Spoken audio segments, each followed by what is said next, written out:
Programme में आने में थोड़ा सा देर हो गई मेरे को, और अगर मैं यहाँ नहीं आ पाता तो शायद अपने आप को ज़िंदगी भर माफ़ नहीं कर पाता। आगरा की सरजमी पर आके आपने ये जो रोशनाई जगाई है, ये वाकई में हम तो उस अल्लाह ताला से दुआ करेंगे।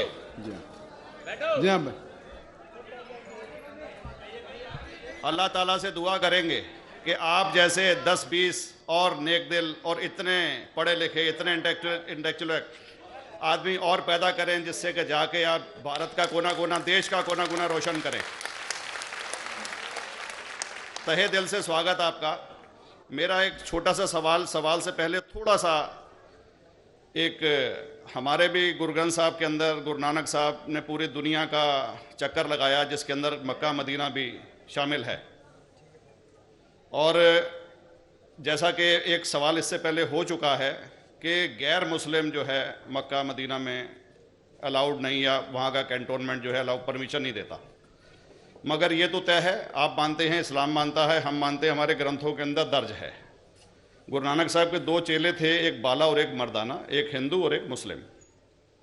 मर्दाना की बहुत ख्वाहिश थी कि मुसलमान जब तक पूरा मुसलमान नहीं कहलाने का हकदार, जब तक कि वो काबा का दर्शन ना कराए, तो गुरु नानक साहब उसको लेके और काबा गए। हमारे ग्रंथ के अंदर जो दर्ज है कि जब वो वहाँ पहुँचे, उन दिनों बहुत लंबा ये किस्सा है, 1 साल लगता था, और वो रूट सारा उसका वर्णन है। और वहाँ जब मक्का, जो मस्जिद के बाहर साथ ही एक दीवार थी जहाँ पर के भारत के जो मुसलमान दर्शन करने जाते थे काबा के, वो उनको वहाँ ठहराया जाता था। वहाँ की देखभाल जो करता था वो मुल्ला जीवन करता था। जब गुरु नानक साहब अपने चेलों के साथ में वहाँ पर पड़े थे, तो सुबह जब मुल्ला जीवन वहाँ की सफाई करने के लिए आया, तो उसने देखा गुरु नानक साहब के जो पैर थे वो काबा की तरफ थे। वो गुस्से में चिल्लाया कि ये कौन काफिर है जो कि काबा की तरफ पैर करके पड़ा है, और उसने गुस्से के अंदर आके उनके पैरों को झटका दिया, दूसरी तरफ किया। तो हमारे ग्रंथ के अंदर दर्ज जो किस्सा है उसके अंदर ये है कि काबा भी उस समय हिल गया, जिधर गुरु नानक के पैर जाते थे काबा उधर मुड़ता था। तो वो ज़ोर से चिल्लाया, ये कोई हजरत है, ये कोई औलिया है। तो उस समय के जो काजी थे मक्का के, काजी रुकनुद्दीन साहब थे, और शाह शरफ, कई हस्तियों के नाम हैं उसमें। तो मैं ये जानना चाहता हूँ कि ये वर्जन को आप मतलब एग्री करते हैं, और करते हैं तो इसका हमारे मुस्लिम ग्रंथों के अंदर किस तरीके से उल्लेख है, ये कृपया बताएं। भाई साहब ने एक सवाल पूछा अपने गुरु ग्रंथ साहिब के मुतालिक, और अल्हम्दुलिल्लाह मैं भी गुरु ग्रंथ साहिब पढ़ चुका हूँ। और जिस तरीके से, क्योंकि वक्त मुख्तसर सा होने की वजह से मुझे वक्त नहीं मिला कि गुरु ग्रंथ को भी कोट करूँ। आपका सवाल का जवाब देने के पहले मैं आपसे ज़्यादा चाहूँगा कि इवन गुरु ग्रंथ की किताब पढ़ेंगे आप, ग्रंथ जिसे आदि ग्रंथ कहते हैं, और कोई सिख से पूछेंगे कि खुदा का तसव्वुर क्या है, सबसे बेहतरीन जवाब कोई सिख दे सकेगा वो आपको कोट करेंगे जापू जी, जो गुरु ग्रंथ साहिब आदि ग्रंथ के सबसे पहले चैप्टर है, सबसे पहला श्लोक, जिसके कहते हैं जापू जी।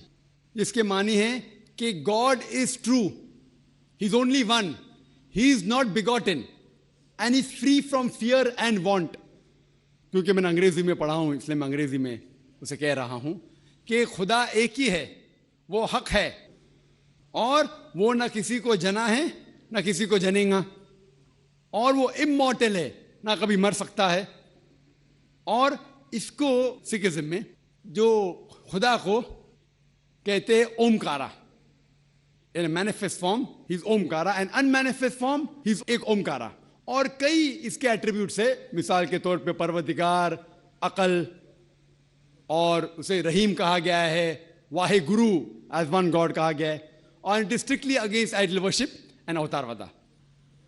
भाई साहब का सवाल था कि उनने ग्रंथ में पढ़ा कि गुरु नानक साहब मक्का के, और उनका पैर काबा की तरफ था, और कोई मौलवी ने पैर को हिलाए और काबा हिल गया।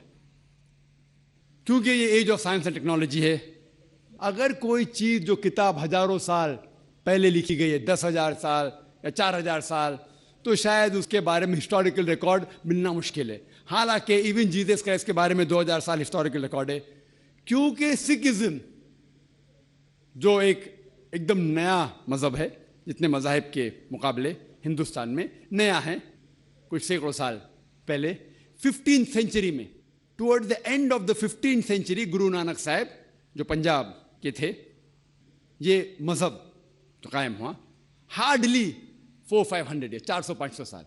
और अगर ये मान लो, सपोज मिसाल के तौर पे मान लो, मैं क्यों कह रहा हूं कि मैं नहीं चाहता हूं किसी को बुरा लगे, मान लो ये सच है, मान लो अगर 400-500 साल पहले अगर ये होता था कि काबा इधर से उधर हिल जाता था, तो हिस्टोरिकल रिकॉर्ड में बिल्कुल लिखा होता था। और कई हिस्टोरिकल रिकॉर्ड में ये नहीं कि काबा हिला इधर उधर, कई हिस्टोरिकल रिकॉर्ड आप देखेंगे। हिस्ट्री इतनी अल्हम्दुलिल्लाह 800-900 साल पहले, 1000 साल पहले जो मुगल ने किए, बिल्कुल लिखा हुआ हिस्टोरिकल रिकॉर्ड में।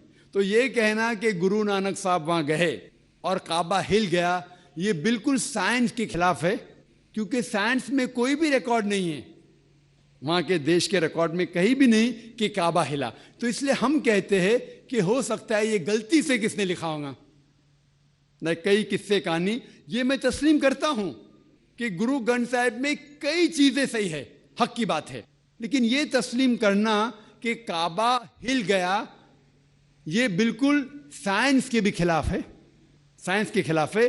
और इस्लाम में भी ये नहीं है। लेकिन ये कहना कि कोई गैर मुस्लिम जा सकता है, मुमकिन है, चुपके से कोई गया तो हो सकता है, वो भी जवाब